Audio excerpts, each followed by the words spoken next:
Belonging versus inclusion is one of the most searched and most misunderstood distinctions in organizational culture today. This episode resolves that confusion by showing through 12 real voices and 4 concrete behaviors that inclusion is what leaders do and belonging is what people know when those actions compound over time. Hello, friends, and welcome to I Know I Belong When, an Innovation Unbiased production where bold voices, curious stories, and authentic impact amplify knowing that you are invited, seen, heard, and needed. Our conversations go from the boardrooms to the break rooms, from the sidewalks to our living rooms, from our relationships to ourselves. We explore the full spectrum of belonging, the joy of being seen, the pain of being left out, and the courage it takes to build spaces where every identity is welcomed, valued, and loved. We also hold space for each of our unique identities to joyfully prosper and thrive. I am your host, Christopher Bylone, someone who believes knowing you belong is a birthright.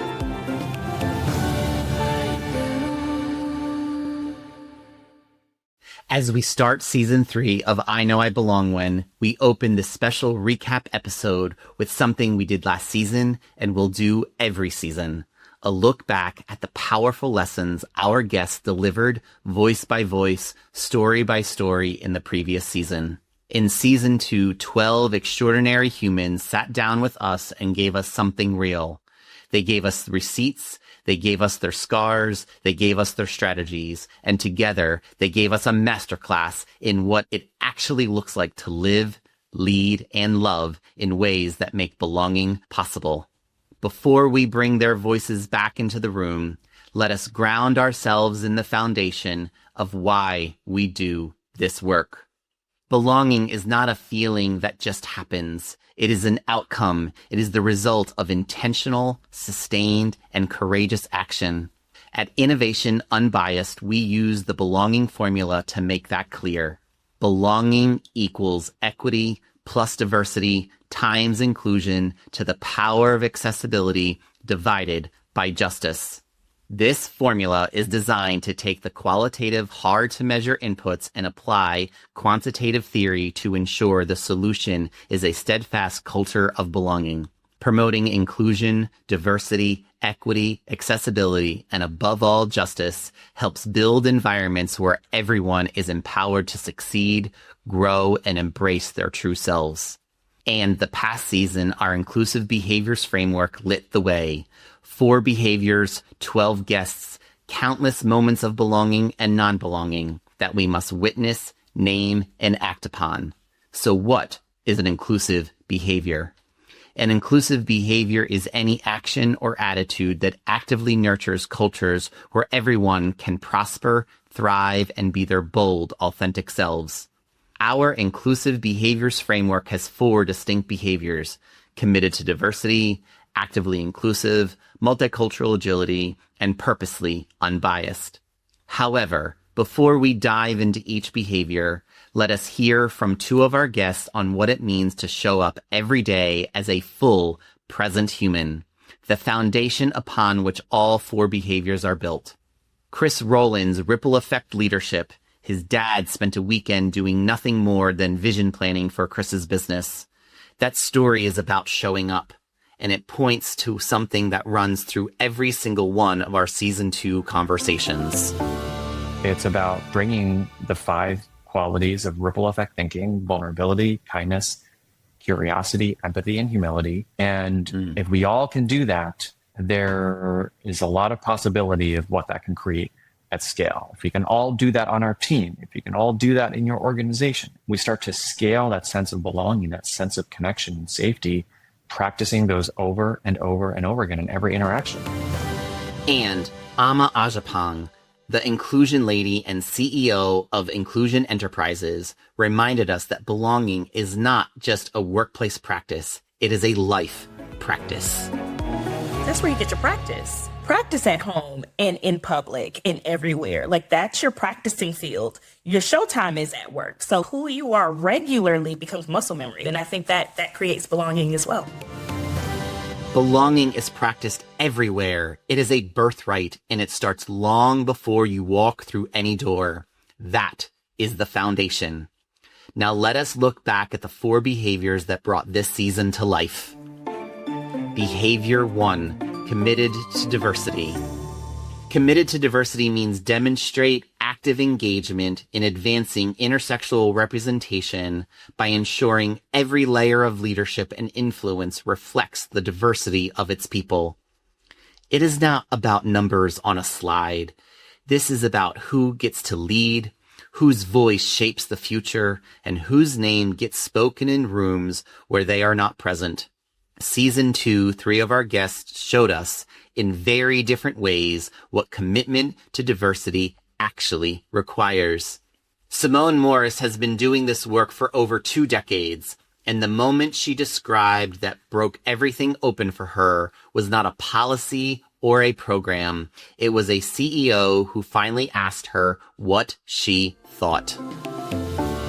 In the meeting with the CEO, I was authentically Simone. And that was really a pivotal moment for me, because it wasn't just the CEO in the room. There were senior leaders in the room, and they were listening to what I had to say about how to improve the workplace culture. And that was a key moment in my career, because then I realized the power of my voice that I had not been using, because I wasn't in a space that made it feel like my differences were appreciated. But now I was in this meeting that really spoke volumes to me about what was possible. That is the commitment to diversity in action, and it started with 1 room, 1 invitation, 1 authentic conversation. Denny Farrell, CEO of Cultural Refinery, traced her commitment to diversity all the way back to a 16-year-old girl working at Taco Bell and a manager named Bobby Jones, who saw leadership before she even knew she had it. There is something special about external validation, about someone seeing something in you and calling it forward that makes you puff your chest out a little bit more and makes you lean in a little bit more. And having that experience at such a young, age for me, such a transformative time, was amazing. And so it gave me back my voice to be able to speak up. Commitment to diversity does not always arrive with a budget line. It sometimes arrives as a manager who creates a big dog program for a teenager who just needed someone to see her. Who are you seeing today that no one else is making room for? And Mike Lynch, a fierce advocate for white male allyship, closed the loop on what committing to diversity demands of those with the most privilege to give. Commit to 1 person in your organization. Sponsor someone whose identity is different than yours or is underrepresented in leadership ranks. Commit to them and sponsor them. So this is not about mentoring. What this is using your own privilege or political capital to create visibility for them, to create opportunities for them, to create ways of advancing them. Mentorship says, I see you. Sponsorship says, I will use my seat, my name, my network, my capital to make sure others not only see you, though value what you bring to the table. That is the commitment that this behavior demands. Not just diversity in the room, though diversity at the front of the room. Behavior 2, actively inclusive. Actively inclusive means championing a culture where every person's bold, authentic identity is celebrated, creating communities that honor individuality through collective belonging. Active inclusion is not passive. It is not leaving your door open and waiting. It is not saying everyone is welcome here and calling it done. It is a movement towards people, towards their name, toward their unspoken needs. 4 of season 2's guests showed us exactly what that movement looks like. Chris Kurian, global head of HR at MS International, manages a team that speaks 5 languages in the hallway. and he told us that the day he realized names were not a formality, they were a demonstration of care. Because I don't know how to pronounce your name and I want to do it right. And I'm going to ask you, and then I'm going to make you say it 5 times so I can say it right. And I'm going to go out of my way to get it right. And I've always used that as a method to communicate the level of care I have for you as an individual, that how you expect to be addressed is how I want to address you. Active inclusion starts with getting the smallest things right. And the smallest thing and the biggest thing is a person's name. Amma Ajapong gave us perhaps the most disarmingly simple piece of active inclusion advice in the entire season, and she has been deploying it in manufacturing plants, tech companies, and public defenders' offices alike. Saying good morning. So when you walk in the mornings, speak to every single person on your team. Pause, even if it's for 30 to 60 seconds, to truly say, how are you this morning? And mean it, and stick around long enough to hear a response. Those small habits will make a huge difference on your team. Belonging does not require a policy rewrite. Sometimes it requires 2 words, 30 seconds of genuine attention. Say good morning and mean it. Stacy Gordon, bias disruptor, author, and the person who will absolutely call you out, gives us the clearest definition of the relationship between active inclusion and belonging. Belonging is the result of my active inclusion. I can't pull you into a room, Christopher, and say, great, now you're here, you belong. But what I can do is I can pull you into the room and say, Christopher, I would like to invite you into this space. What can I do to provide resources, tools? What do you need? And as I do that over time, you are going to feel more comfortable because I have actively included you. So inclusion is an action. It's not something we talk about. It's something we do. And when I've done my part and I have been inclusive, you will then hopefully feel as though you belong. We cannot hand over belonging to anyone.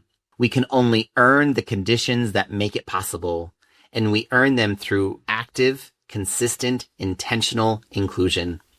And Courtney Turek, the bold mover maker and medtech leader, reminded us that active inclusion also means using your voice for others, especially those who have not found theirs yet. And when I started to speak up, I realized I wasn't the only one thinking what I was thinking or questioning what I was questioning. And that's when you all start to realize when you raise your voice, you help so many others along the way that you don't even realize. So if you have that fire inside to say something, I encourage everyone out there to speak up because somebody else is thinking the same and needing to hear what you have to say. The most actively inclusive act is not always the loudest one. Sometimes it is the simple willingness to go first, so someone else does not have to go alone. Behavior 3, multicultural agility. Multicultural agility means keenly seeking to understand how others experience life and build authentic connections, honoring those perspectives with humility, curiosity, and shared purpose. This is where we get uncomfortable in the best way possible. Multicultural agility is not about being polite. It is about being changed. It is about letting someone else's story, name, experience, or correction genuinely shift how you see the world. 4 of the season guests pressed us on that very thing. Simone Morris brought us one of the most beautiful stories of multicultural agility in the entire season, and it came wrapped in a mispronunciation. A client in Ireland had been saying Simon instead of Simone, and when Simone corrected her, the client explained that in Ireland, the pronunciation is gendered differently. The mispronunciation was not ignorance. It was a different cultural framework entirely, and Simone received it with grace. Bumble, stumble, grace, rise. And what that means is you do not have to be perfect. I encourage leaders to have the mindset that, you know what, I am going to mess up and I'm going to be vulnerable enough to say, you know what, I didn't get that right. Please forgive me. And the grace is that I give myself some compassion and love. You're human. You're allowed to make mistakes and you rise. I'll do better next time. I'll do better next time. Bumble, stumble, grace, rise. Write that down. Because multicultural agility is not about never getting it wrong. It is about the quality of how you get it right and how quickly you course correct with humility rather than defensiveness. Vernon Wall, past president of ACPA, global traveler, and community anchor, told us about watching 500 students on Semester at Sea show up for each other when a student described what queer travelers needed to know to be safe in her country. The room went silent, and then something became extraordinary. The number one thing for me is relationships. No matter what we're doing, always remember that the person in front of me is not my enemy, even if they may believe differently than I. And so how can we together say, I see you as a human being? And once that happens, everything else just falls into place. I want you to be successful. I want you to succeed in college. I want you to not be harassed. I want you to be able to walk around and be who you are. See the human first, then everything, the policy, the practice, the change, has somewhere real to land. Nancy Levine Stearns, DEI journalist, founder of Impactivize, and former recruiter, laid down perhaps the most foundational truth about multicultural agility in a business context. The idea that diversity and merit are opposed? She has been dismantling that argument since before most of us entered the workforce.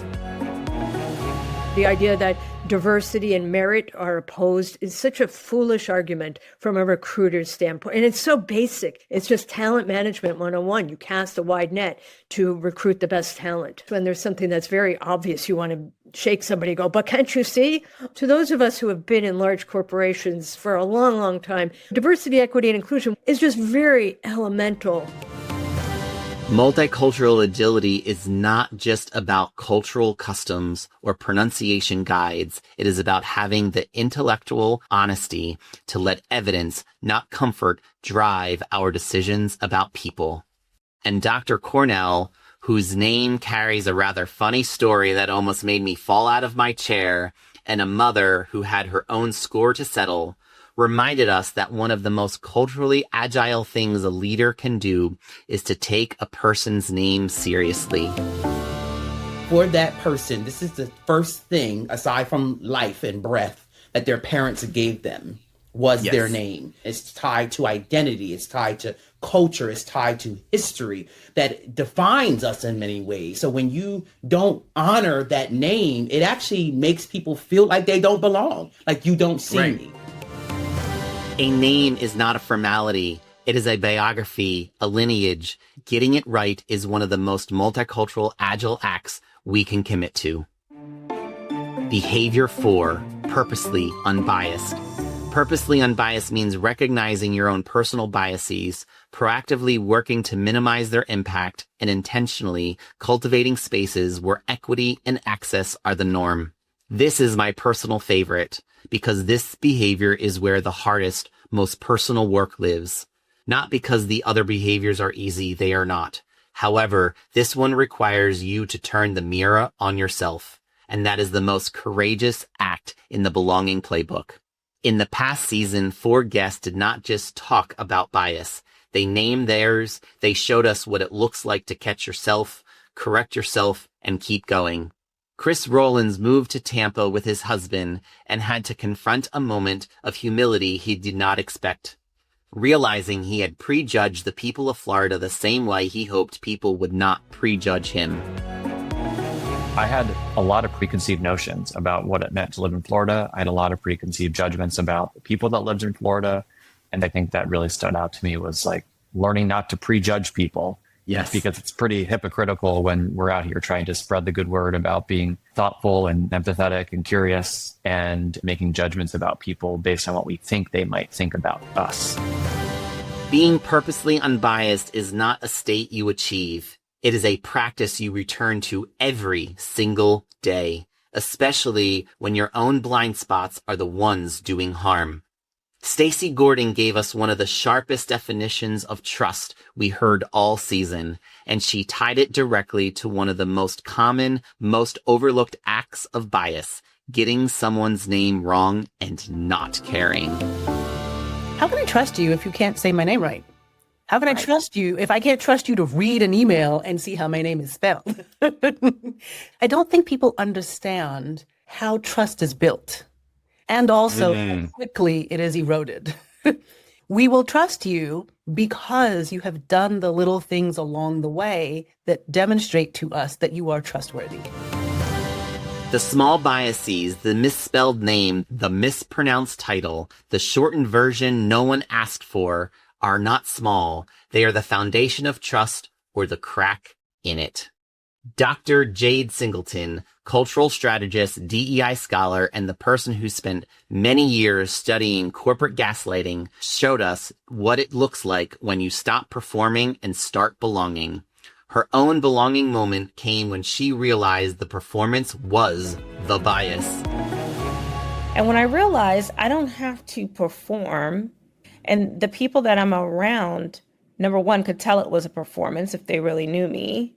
They're happy when you drop the act. And number two, there was no fallout from it. There was no big punishment that was going to be coming. That's when I realized I belonged all the time. The act was my own distortion. Sometimes the most profound act of purposely unbiasedness is the one we turn on ourselves, realizing the bias we have internalized about who we are supposed to be and allowing our actual self to show up instead. And Dr. Cornell gave us the gift of nuance on this, reminding us that being purposely unbiased does not mean choosing a lane. It means holding complexity with integrity. He invoked both Malcolm and Martin to make the point. There's no shame, there's no guilt. We needed both Malcolm and Martin. And what I mean by that is that we needed people on the inside, we needed people on the outside, pushing from both sides to make the difference that we want to see. So, you know, we all got to play the role that we feel is in alignment with who we are and how we navigate the world. Purposely unbiased does not mean you have to fight the same way everyone else does. It means you have to fight honestly, accountably, and from exactly where you are. So let us bring this conversation to a close. Season 2 gave us 12 guests, 4 behaviors, and 1 unmistakable truth. Belonging is not a destination, it is a practice. And every single one of our guests this season proved it. Not through grand proclamations, though through the choices they made in ordinary moments. Simone, who found the power of her voice when a CEO finally asked what she thought. Chris Rowlands, who learned that ripple effects begin with how we show up for one person at a time. Amma, who taught us that saying good morning is not trivial, it is vital. Chris Kurian, who learned every name in a department of 50 because someone told him it was the only way to earn trust. Vernon, who watched 500 students choose community over fear on a ship sailing to Ghana. Stacy, who told us the truth. Belonging is the result of active inclusion, nothing less. Dr. Jade Singleton, who dropped the performance and discovered belonging had been there all along. Denny, who reminded us that being seen at 16 changed everything. Nancy, who kept showing up with the receipts when others tried to bury the story. Courtney, who spoke up so others knew they could. Dr. Cornell, who showed us how to belong to ourselves.